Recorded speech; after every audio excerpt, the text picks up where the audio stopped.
So I've been waiting a long time for this, over a month for this to come in, and it finally came in. I don't think it was Menard's fault. It was the manufacturer. Just getting it to the store was the hardest part. But regardless, I've got it, and today's the day we'll be prepping the roof on the Pavillion smokehouse. There was nothing special about this roof. It's a charcoal black from Menard's. It was special order for the fact that it was cut the lengths that I needed, so I wouldn't have to cut the lengths at all. So I guess the time was worth it, considering I wouldn't have to cut anything on the building other than the end caps or the end panels. So in the long run, it's going to save me a lot of time and a lot of hassle. So the problem with this particular roof and any roof is the bottom side is usually always primed white. And because I have exposed beams in the smokehouse, I didn't think that look was going to be great. So I decided I was going to put the extra effort in and go ahead and paint a flat black on the bottom of these, which in the end you'll see it turned out really, really nice. But for the most part, I think it's going to show off the woodwork that I used on the smokehouse. So I broke out the Graco painter. I've had this thing for a long time, probably about 6 or 7 years, maybe 8, 9 years, I don't remember, but I've never had a problem with it. It's got a little bit of a learning curve, but for finishing these kind of things or interior trim, it's great. So I would never have another sprayer. I'm sure there's other sprayers out there. This one's just been really good to me. I got a few tips, and what I'm spraying here is a latex exterior paint from Lowe's. Yeah, I said Lowe's. I never go to Lowe's to get paint. They had a paint sale. I got a paint that I told the guy what I was doing. Got a paint, and in the long run, I'm not sure it was a great idea. I always go to Sherwin-Williams, and I probably should have went there, talked to professionals, but I'll tell you a little bit more about that later.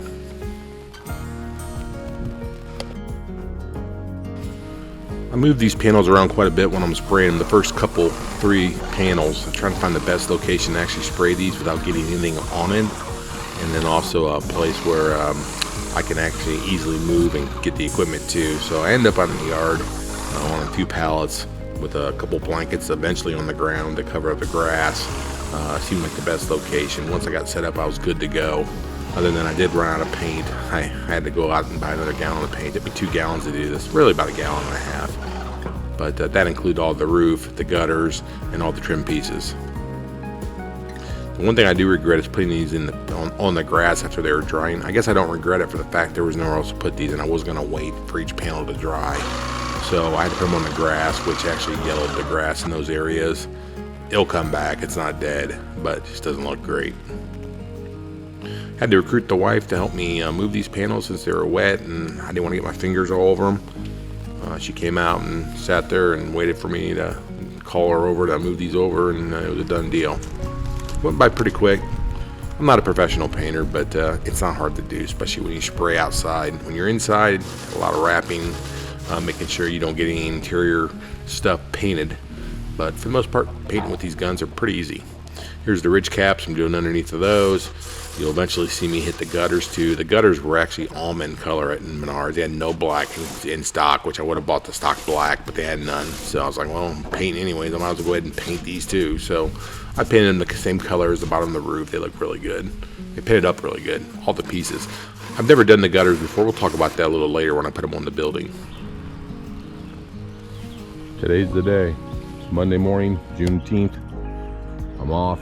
Buddy Dave's off. He's on his way over now. Time to put this roof on. Got all the panels staged over here. I had to paint the backside. You've seen that in a previous clip on this video. I got them all staged over here, laying on the finished side down. That's my paint side up. It is fragile because it's freshly painted, but it's ready to go up. I'll make sure I bring you along the way. The one thing I really got done, I got all the tools out here waiting for Dave. I've also ran a line. I'm not sure if you can see it, it's pretty dark. 1 inch off the existing framing to give me a 1-inch metal overhang. We're gonna line those bottom of those panels up on that line, since that's gonna be a very exposed edge. I'm not doing gutters on this building, so it's very important to make sure that looks straight. I've never put down this type of roof before. A little intimidating, but we're gonna do it. How hard can it be, right? I see a lot of people do it. So we're starting early for a couple different reasons. One, to beat the heat, and two, and Dave only had availability from I think 5:30 a.m. till 8:30 a.m. So I was like, well, you got to take what you can get, and I'm an early bird, and I have no problems getting up at 4 o'clock in the morning to get something done, and usually I'm pretty excited, so I'm itching to get out there to do it in the first place. So we started this thing early, and I'm kind of glad we did. As the day goes on, it gets pretty warm. So I've got 11 of these 96-inch panels, 8-foot panels, nothing crazy here. And then I've got 4 of the 92-inch panels for the lower part of the roof, leaving about a 6-inch reveal at the top. That way the ridge cap will sit on top and hopefully vent the hot air from the top of the roof out the bottom of the ridge cap. Now we have to be careful with these bottoms. We're sliding these panels up there on the finished side, because the bottom side, the part that I painted, that exterior paint, it scratches extremely easy and comes off extremely easy, which is why I was kind of doubting I should never go to Lowe's get paint again, for the fact that, Lowe's, every time I go to Lowe's and I look in the paint department, there's always a different guy behind the counter. At Sherwin-Williams, it's usually the same guys, or they're very, very knowledgeable. You got to wonder at Lowe's, when they're bringing guys in, how much training do those guys really have in their products? Maybe I'm discounting that, but I'm telling you, through my experiences using Lowe's, and I'm not associated with Sherwin-Williams whatsoever. I do get a decent discount as a contractor, but for the most part, they have knowledgeable people, they know their products, and I'm not going to roll the dice ever again. It doesn't take us long until I got this first side. The most important part is that first panel we laid. The panel that you're looking at right now, Dave's putting a few more screws in the top. That panel is crucial to the rest of the panel. If that panel's not in straight or square, you're going to have all kinds of problems as you go down the roof. Now luckily this is a short roof. It's only 12, 14 feet long, so it doesn't take that long. Only takes 4 or 5 panels to go up there.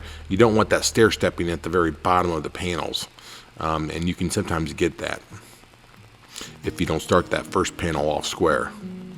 That's why I'm using that line at the bottom. You'll see here, this is the first panel on the other side. We got the other side done for the most part, other than trim pieces. You can see I'm not worried about the leading edge to the front there. It doesn't matter. It's pretty true, especially on this side, a lot truer than the other side. But the most important thing is that I'm focusing on that line at the very bottom of these panels right here, and making sure that I don't touch it, but I'm right on it. If I touch it, then I'll throw it off. So you want to be maybe like a 1/16 of an inch off that line. This worked good for me. I'm a rookie steel metal roof panel layer, and this line, anybody could follow this line and figure it out and make it look good. That reveal is very, very important underneath. It's going to show. People are going to see it, and you don't want it to be all crooked. I did a 1-inch reveal. You want a 1-inch reveal from start to finish, and on this particular project, that's what I got. I was pretty happy with it, actually, for being a guy that's never done this kind of stuff before. It is helpful. I got a 6'6" roof guy at the top. Dave's not your typical roofer. Usually they're like 5'6", but Dave's probably the tallest roofer ever. Anyways, when it comes to screwing, we had these little template boards that we lined up to how far down on the panel. We put 2 screws in each bottom section, or I guess right there you can see 2 screws in that one section between the 2 ridges. We did 2 in each one of those ridge areas, and then we did 2 at the top, and then we did 1 in between. I always thought that this would really matter and people would really look at this, but honestly, when it's up and you're looking at the roof, the last thing you're looking about where the screw locations are. You're not even really looking at the roof, so don't put too much effort into those types of things. I have a tendency to overdo it when it comes to detail and trying to be perfect, and I've learned through my experiences that, I still strive to be perfect, but if I'm not perfect, after I do it, I think, a couple days go by, I forget that I even did it that way, and I never even think about it again. So it's like, don't waste your time or stress on being perfect. If you miss a screw here and there or something like that, it's like you'll never know. There we are, sliding it up on the finished side, flipping it over, and trying not to move it whatsoever. As soon as that bottom painted section hits a 2x4, it scratches it. The good thing is I go back later after we're done with this, and I use a flat spray paint, and it touches up all those white spots underneath, and it looks phenomenal. So it worked out really well in the end.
Okay, we about got this. The two drills we used a compact, impact is what I used. A little more difficult. You had to be careful with not torquing these things down, the screws down too hard.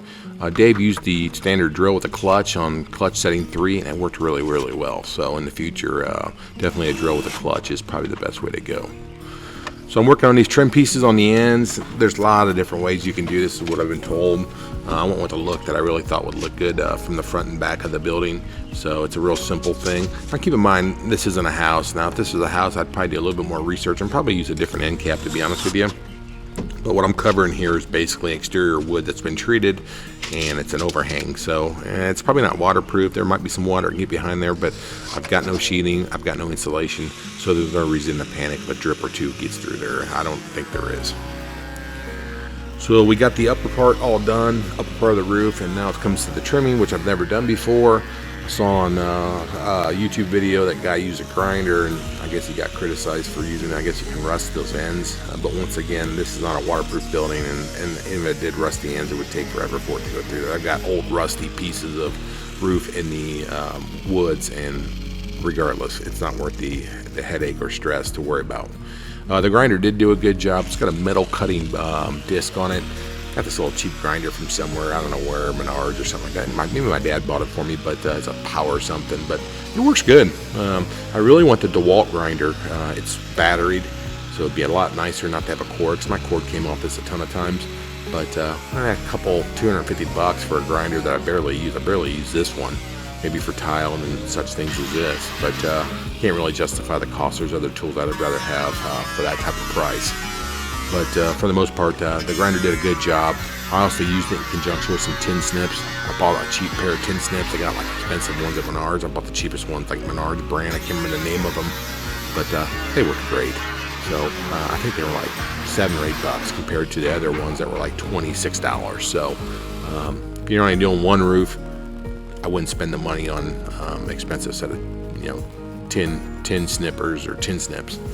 So this is the interesting part. I dreaded this. I didn't know how I was going to do this. So I got this ridge cap I had to put on top there, and I don't know how I'm going to do this. Not the necessary measurement or tying it into the trim work. Climbing up on there without falling off. Dave has since left. I'm by myself. My wife's inside, so I got my phone in my pocket. But I think about this long and hard, and I decide I'm going up the front. I'm going to spread eagle crawl this thing. And hopefully I don't dent and smash. I'm not a real small guy. I'm not a typical roofer for weight reasons. But I was like, I got to get this done. This is the last part. I'll never get up there anytime soon if I don't do it now. So I had the ladder out, and I just basically crawled up there and spread eagle. And inner thighs were a little sore after I was done. But for the most part, it got done, and it looked really good, so I was happy with it. I had to call the wife to get down off the ladder. I was too scared to try and do it by myself, so I got on my cell phone, gave her a call, and told her to come out and spot the ladder and spot my feet placement to make sure I can get off this thing safely. I knew once I got off the roof, I'd never go back on the roof, so I was happy when I got down to the ground. So now that I got the front trim done, I got the ridge cap on. I'm just putting these final end trim pieces on. Pretty easy, just with a pair of tin snips, cutting an angle at the top, then cutting an equal angle at the bottom. It's just a straight cut at the bottom. But these trim pieces are pretty easy to put on. The whole bottom roof, getting ready to start that here in a minute, was really, really easy. The only problems, well, I guess not problems I had, the only thing I had to really think out was I wanted to make sure my panels were going to sit right on the bottom. I wanted the trim pieces to sit flush without a ridge on the panel itself, like making it stick up higher. So I just had to measure it out, not a big deal. There's only 4 panels that go across here, I think it was 4, maybe there's 5, I can't remember. But being a little lower and not being that steep angle, the angle on the other roof is a 612. This is like a, I don't know, maybe a 212 or something, a 312. I think it is a 312. It's 312 and a 612, I think. I don't know. It doesn't look like a 312. It might be a 212. It doesn't need to be much. It's not gonna get a lot of rain back there, and it is what it is. It's the extension of the pavilion that make the smokehouse part of it come to life. It's where my smoker is gonna be sitting. You can see my boss is down underneath there, making sure that I do a good job from down there. She's got a nice cold drink. It's hitting close to 95 degrees, so it's getting a little warm. It's like 2 o'clock in the afternoon. This metal roof gets really, really hot. And I was told by a pole barn contractor that I work for on the side. Do some art, CAD stuff for some of his permit stuff. And he told me that the Menards roof isn't very good. It's thinner, it's not as strong. Just FYI, if you're doing it with a house, you may want to consider that. I think a pole barn is probably fine. It seemed fine to me. I got on it, and it didn't seem like it was bowing or anything like that. But my buddy did say that you know, you can get better quality stuff from your contractors in the business. So just FYI on that. But I got this. The roof is laying really nice back here. Pretty square, pretty true. You know, it all started with the posts. You know, if you don't put the posts in right and get that all squared at the very top, it will definitely show. So I was really happy with the way it finished out.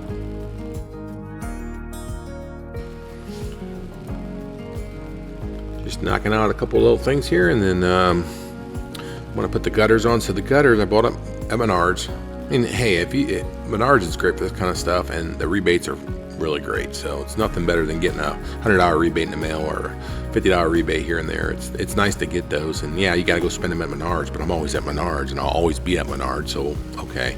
Now at Lowe's, I do have a military discount there, which is 10% on the spot. Lowe's gives 11% rebate. So honestly, if I go to Lowe's, I get my money. I don't ever give them money. Menards, you know, I got to give them money, so they get money.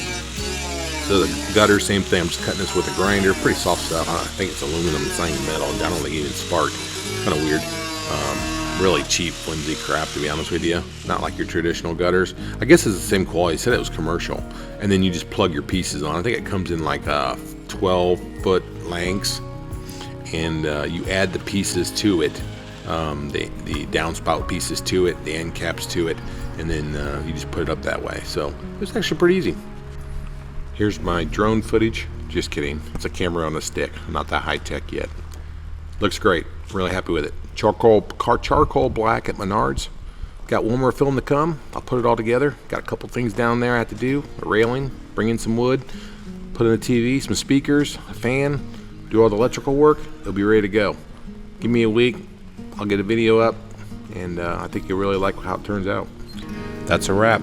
If you like these types of videos, give it a like. Make sure you subscribe. Please share with family and friends. And like I always say, I appreciate you spending time with the Home Pro Hero.